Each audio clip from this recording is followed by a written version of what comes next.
So this is a little talk through video of my round at Bicton. This is me on Carney doing a CCI2 star, and this was actually his first 2-star. He started out of the box there really well actually. He's pretty calm in the box usually and got a good pace coming out of the box. This is just him coming down towards the first fence. He seemed really keen at this point, which was good. The mud was absolutely horrible. He just tripped on landing there, but he picked himself up really well and jumped that first fence really nicely. He came down to this fence pretty strong because it's a little downhill, but he jumped this incredible. There was then a good stretch up this hill to this next fence, which is just a small roll top.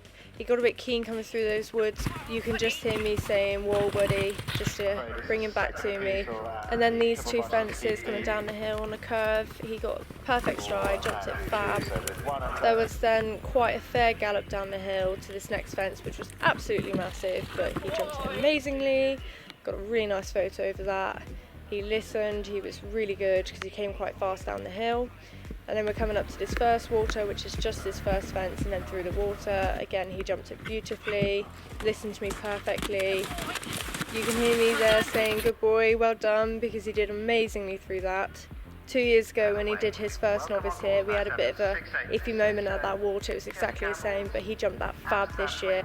Again, he got a bit keen coming up to this, so he's just listening to me there saying, "Whoa," and he jumped that absolutely perfectly. Now, I've just paused it there just to quickly explain this fence. This is on a curving line. It's a step up over this ginormous corner, and I was really nervous about this, but he jumped this absolutely incredibly. I was so proud of him. You can hear me in the video.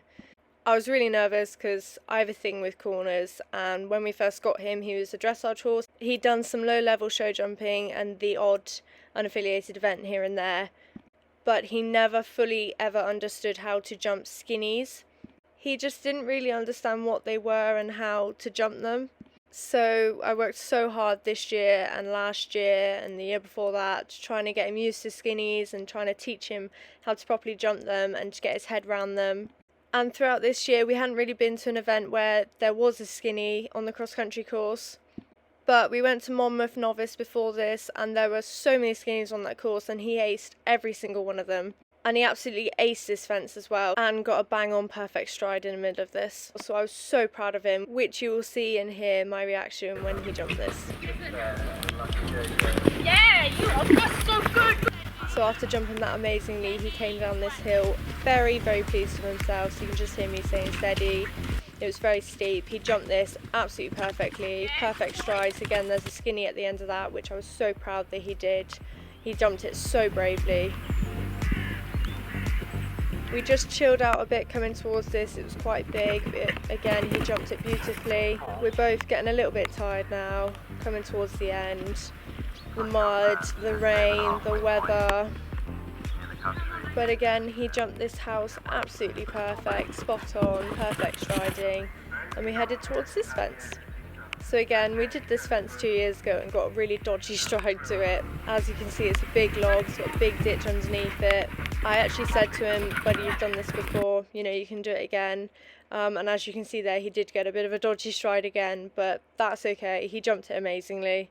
Those of you that have been to Bicton, you'll know this fence. It's very open, the ditch is very open, everything's open. You're running straight up a hill after this fence. And by this time, if your horse has been around Bicton before, they know that they're going home. So I think with my nerves, with the trainer and him just slightly running away from me coming towards it, it was kind of my fault. We got a bit of a dodgy stride because I told him to wait a bit too much, as I did last year. I just need to remember to trust him a little bit more, and that he will look after me, as this boy always does. So again, we're coming up the hill. We lost a little bit of steam up here, but he's still feeling great. He's still jumping out of this world, and he got a perfect stride through this as well, and they were 2 skinnies. So I was very pleased with him, as you can hear. We now have a fair bit of a gallop coming down to this very large table. It was absolutely massive.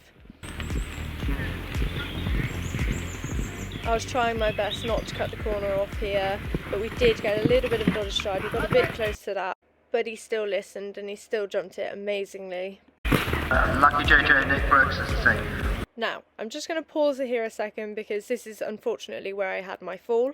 Now, I take full credit for this fall. It is 100% my fault. Carney did absolutely nothing wrong. I came into this way too quick. With it being a few fences from home, we were just very excited to get home, both of us were. I wasn't fussed on the time. I didn't even wear a watch around this cross-country course this time. But I came in too quick, as you can see, and it set us up on a bit of a dodgy stride, which I could actually see 3 or 4 strides out to this fence. Tried to correct myself, tried to correct him a little bit. We both kind of got in a bit of a hot mess and panicked a little bit because this is a very large log and it is at an angle to the water, and there is a fair drop on the other side of that log, so you do not want a dodgy stride coming into this. But like I said, I panicked, he panicked, we both kind of panicked. There wasn't really much we could do by the time we'd realised that we were in a little bit of trouble. But he tried his absolute hardest to try and get us both over this fence, which he did, and I am very grateful for that. One of the few to come home with a double clear today. Just 1 So I'm just going to explain what actually happened here. As you can see, he left his front left leg, which, like I explained before, it's because we got on a really dodgy stride, and he thankfully tried his absolute hardest to get us both out of this situation. He left his front leg, he kept very balanced, thankfully, and because he left his leg, I was sitting back so much because I knew that something was going to happen. Because of a few strides out, I noticed that we were in a little bit of trouble. So I did what everybody does, I braced myself a little bit, I sat back. Because of the stride we were on, I didn't actually think he was going to be able to jump it, but because he's absolutely awesome, he did jump it. But because I was sat back so much over the fence, when he left his front leg, as his front end tipped forward, his back end then pivoted me straight forward, and because we hit it at an angle, it caused him to twist over the fence, which you can't actually see from this angle. But because he twisted, as I got shot forward, which you've just seen there, but because he twisted over the fence, I had nothing in front of me to fall onto if he hadn't have twisted, if we hadn't have come into an angle. But this same situation happened, I would have landed on his neck. But because he left a leg and he twisted to get us both out of trouble, I landed straight down into the water. Here is a video from the live stream from a slightly different angle, but you can see it all really clearly here. He literally just wandered off. He went and found my friend Raz, who was grooming for me.